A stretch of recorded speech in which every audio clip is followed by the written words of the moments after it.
Welcome to episode 7 of Nittany Sports Now's Victory Again podcast. I'm Joe Smeltzer, joined as always by Brandon Walker. And Brandon, Penn State's got a big one this week, a very big one. Ohio State coming to Beaver Stadium for a big noon kickoff. The Buckeyes ranked number 2 in the country. As usual, they have a national championship caliber team, and many think it can win a national championship. We'll see what happens, of course.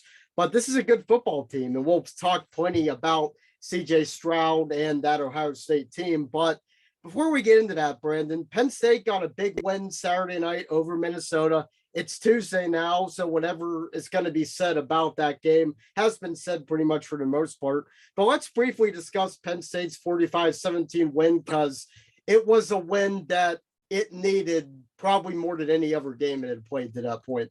They did, and then it's not in how they won counts too, because they think they needed to blow a game, especially after what happened in Michigan. And plus, their backup quarterback was a redshirt freshman in his first start. You can't win a whiteout game, man. I have more opportunity to set even more records on Nittany Sports now. So, but I think they need a better version of that performance to beat Ohio State. Oh yeah, if you get my drift.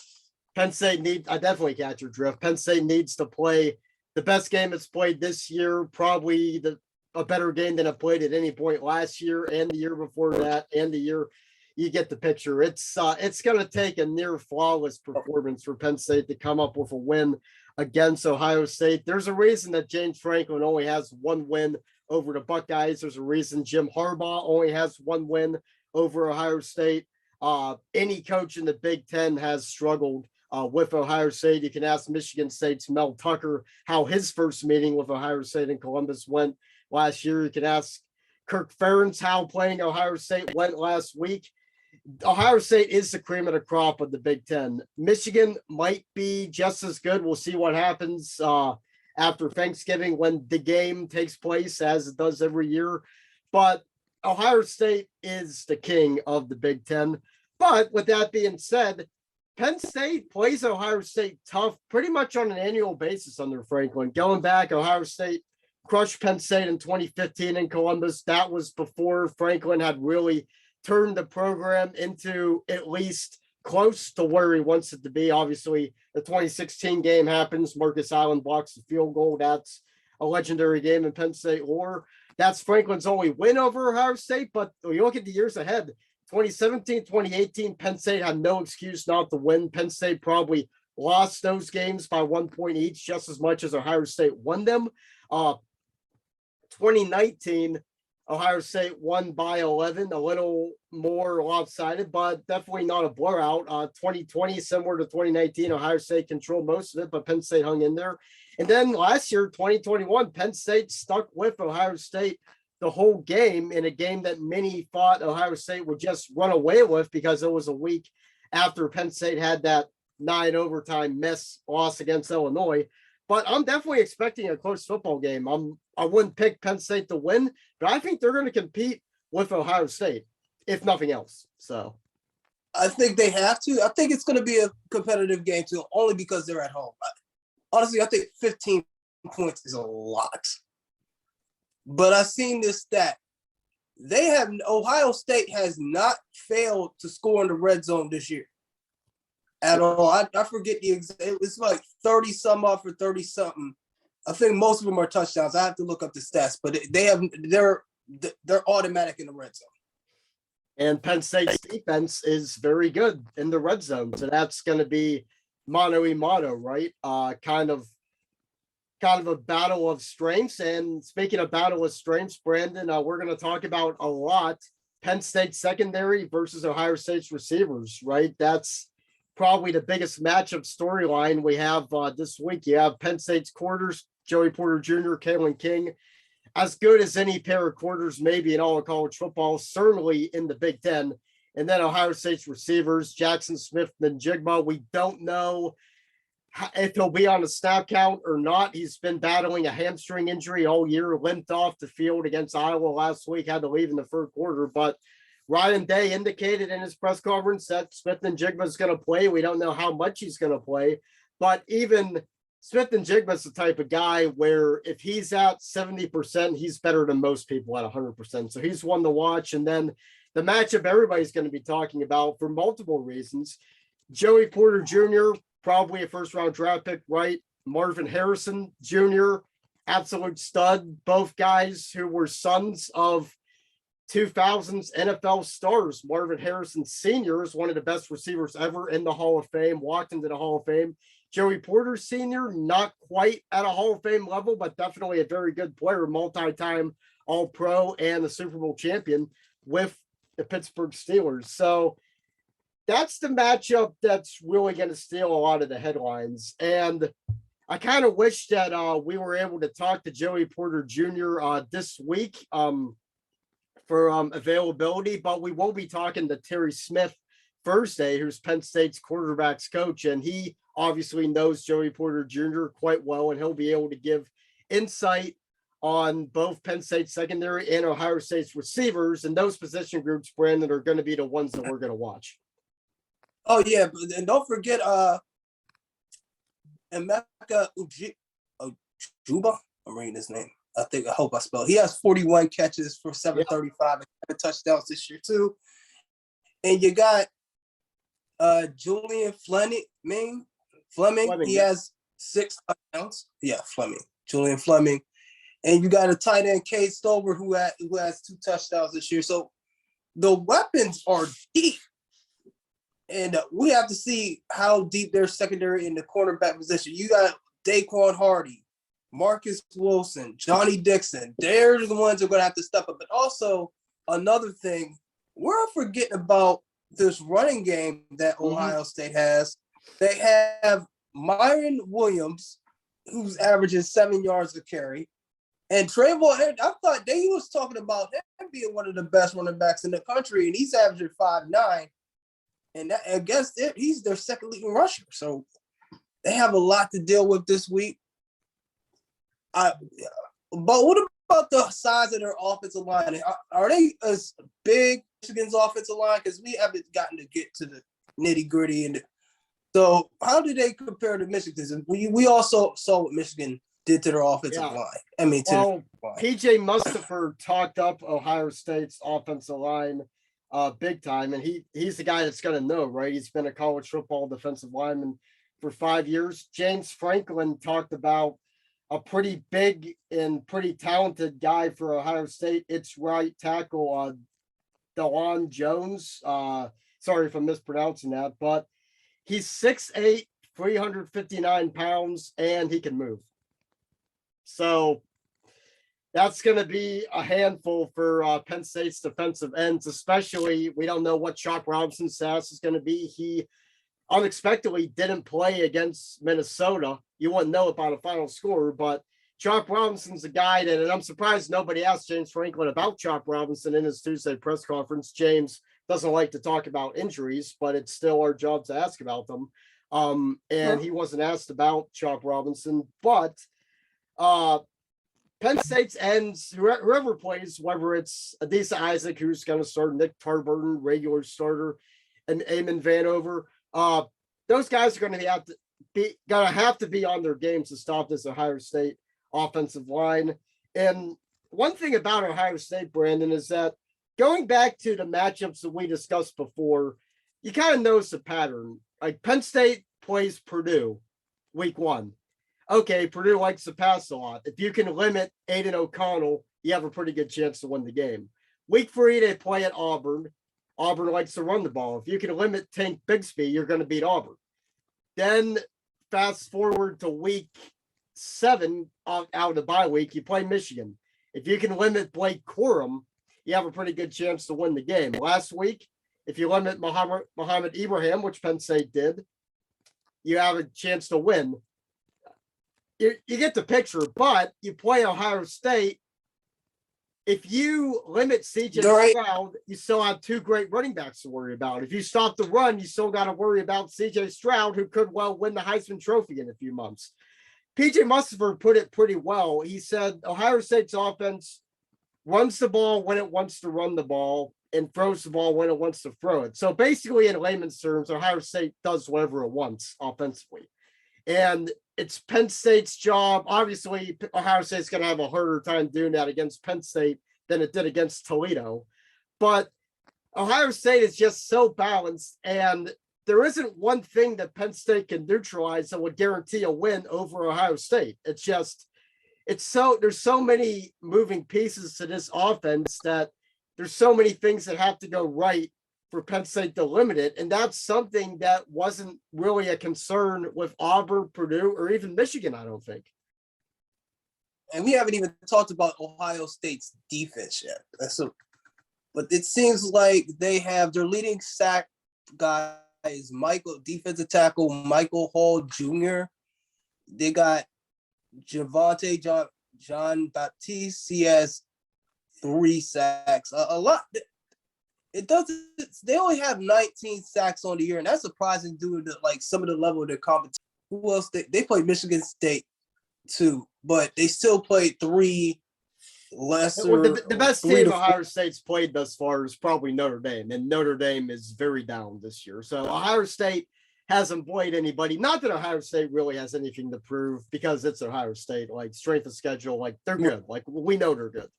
But Penn State is still by far the biggest test Ohio State has faced this season, and there's something to be said for that, I think. So, right. I think there's opportunities there in the running game. I think there are. With if you use Allen and Singleton, I think if they could get big, that's what I said. Like you remember that column I wrote after the Auburn game. A game like this is if Nick Singleton is the best person on that field, Penn State has a chance. Absolutely. Because that's another. Oh, go ahead.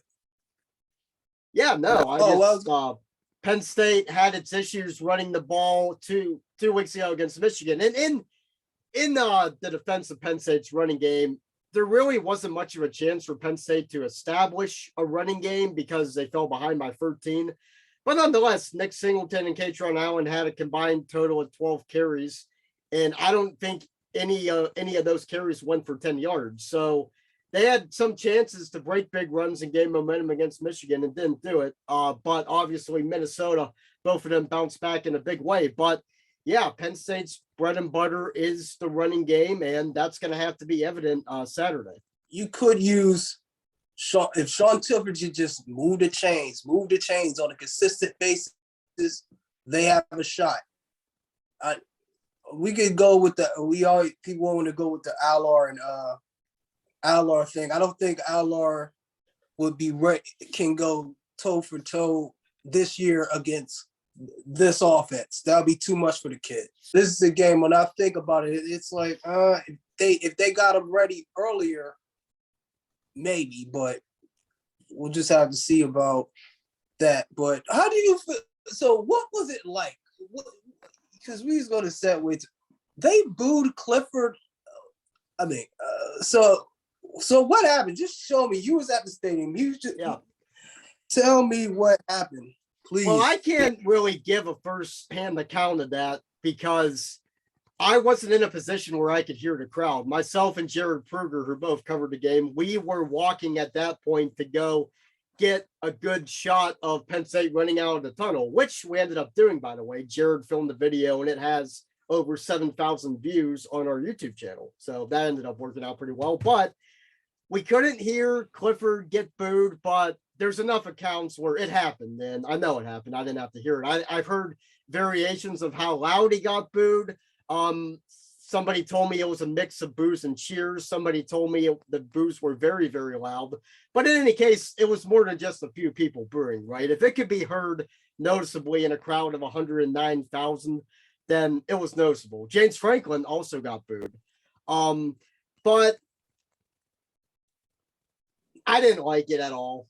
And I was very impressed with how Sean Clifford answered the question when Corey Geiger, formerly of Nittany Sports now of DK Pittsburgh Sports, he asked him about it after. And Sean Clifford said, hey, the fans are passionate. It makes sense. They can say what they're going to say. But all I can do is bust my butt for this program. And that's really all I'm worried about. And that was a perfectly classy response. But talking about Sean Clifford, what do you think a win over Ohio State does for Sean Clifford's legacy? Because he's done, I don't want to say he's done it all at Penn State, because there's a lot he hasn't done. There's a lot he and the team have left on the table, especially over the past 2 years, going 11-11. But you look at the Big Ten, Sean Clifford's beaten all of the Big Ten East besides Ohio State, beaten Michigan State, beaten Michigan, he did beat Wisconsin. They're in the Big Ten West, but he beat Iowa on the road. He's done all these things. The only, as Darian Summers, the Nittany Sports Now columnist, he pointed out that the only two teams that Sean Clifford hasn't beaten in the Big Ten are Nebraska, who he only played once, and Ohio State. So I think a win over Ohio State, it's not going to be enough to please everybody, but it's going to go a long way into how people remember Sean Clifford, I think. You are absolutely right. He stole a column for. I was going to write that, but I think I'll write another one on Franklin. It's going to be prove it time for me. It'll be something about him 4 years later. I'm going to talk about what's been going on for the past 4 years since he made that little diatribe. But back to Clifford. I think there's a lot on the line for him. I think this is the signature win that he needs to be, because what do you think of him, his chances at being and getting drafted to the NFL or something like that? Because I'm like, this could be a difference between drafted and not being drafted. Him getting a decent shot at the NFL and not being being on. I see him as an undrafted free agent, probably. Yeah, but anyway, yeah, this is his last chance to cement his legacy for Penn State, because no one, like, the rest of the games, they're winnable. Rather if they win or lose, if they get to the Big Ten championship game or not, say they go, I guess 10-2, they lose to Ohio State, they're not going to go to the college football playoffs, and no one can, like, they're going to go to a bowl game that players are not going to be playing in because they're either going to be in a transfer portal or being in or getting ready for the NFL draft. So bowls don't mean anything anymore with all this going on. So this is it for him. Yeah. And that's a very good point. You referenced Penn State's remaining schedule, Brandon, as this is episode 7 of Nittany Sports Now's Victory Again podcast. Joe Smeltzer, Brandon Walker. You look at the rest of Penn State's schedule after Ohio State. You got 4 games left. At Indiana, you should beat Indiana. Maryland's a pretty good team. Maryland might even be ranked by the time it comes to Beaver Stadium November 12th. But put it this way, nobody's going to say, oh, well, they lost to Michigan and Ohio State, but hey, they beat Maryland. No, that's not going to move the needle. Then you're at Rutgers. You should beat Rutgers. And then you end the season with Michigan State, and winning the Land-Grant Trophy would always be cool, and it's a rivalry game, but Michigan State is down. And then, as you mentioned, bowl games don't really matter anymore. So, yeah, this is not just Sean Clifford, but this 2022 Penn State team's last chance to really do something big on a Saturday this year. Right. And you mentioned bowl games. This team kind of makes me think of the 2009 Penn State team. Brief history lesson. That team went 10-2 in the regular season, which this team should go 10-2 at worst. It played the Capital One Bowl, which is the Citrus Bowl now, against a pretty good LSU team, a ranked team, and got a win over that ranked team. And Penn State proved a lot by doing that, because I think that was the only ranked team it beat that season, despite going 10-2.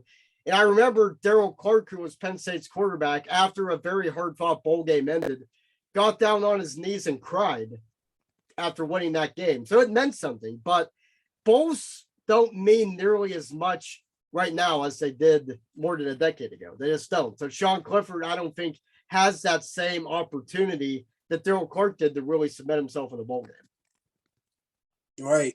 Like, well, I mean, did I say, I said, unless it's the college football playoffs, like, and even then afterwards. But yeah, if they get to the college football playoff, I mean, that makes Sean Clifford's legacy. It doesn't matter what happens in the playoff. Like, he got to the playoff, and Trace McSorley never got there. So I think that'll shut a lot of skeptics up about Sean Clifford if that happens. It's still early. I don't really know about score predictions yet, but my general thought is that Penn State will fight hard for 3 quarters, do well offensively, but end up falling to Ohio State, probably somewhere between 8 and 14 points, just a random number. I just think, as I said, there's just so much it has to go right to beat Ohio State, and this is still a young Penn State team, still a lot of development. People forget because the past 2 years have been so disappointing, and because the standard of Penn State is always so high, and Franklin made that even higher 6 years ago when he won the Big Ten championship. People forget how young this team is, how many freshmen there are, and how bright the future is almost regardless of what happens this season because of the recruiting class. But I think they're going to make some mistakes, and Ohio State's a team you can't make mistakes against. So I'll go Ohio State by 12. I don't know an exact score, but it feels like that type of game. So I think I think I'm around the same realm as you. I think they got too much on offense. How are you gonna stop all of them? You can't stop all of them. You can't stop Shroud. You got the 2 running backs. You got Marvin Harrison Jr. You got you got Uka at wide receiver. It's just like, how you gonna beat them? And then Chop Robertson's like compromised. He didn't play, so is he 100% healthy? Who knows? But Franklin's not going to tell us, that's for sure. I guess we'll probably see practice Wednesday afternoon. We'll see if Chop's out there, but it is what it is. But I think it's a 10-point. I think they're going to hang in there for a while. They're going to be charged up, but I think I'm on the same line of thinking that you are. Ohio State will get a touchdown late. Penn State must get at least 3 turnovers to win this game. 3. They got to 4 turnovers. The turnover chain got to come from Miami to Happy Valley on Saturday for this to be pulled off. Yep, absolutely. We'll see what happens. But until Penn State plays Ohio State, just check out our stuff on Nittany Sports now, and follow our Twitter account at Nittany SN. Follow my personal Twitter account at Joe Smeltzer 775 and Brandon's account at B Walker the Dawn. And yeah, we'll just have to see what happens Saturday. But until then, for Brandon Walker, I'm Joe Smeltzer, signing off on another episode of the Victory Again podcast.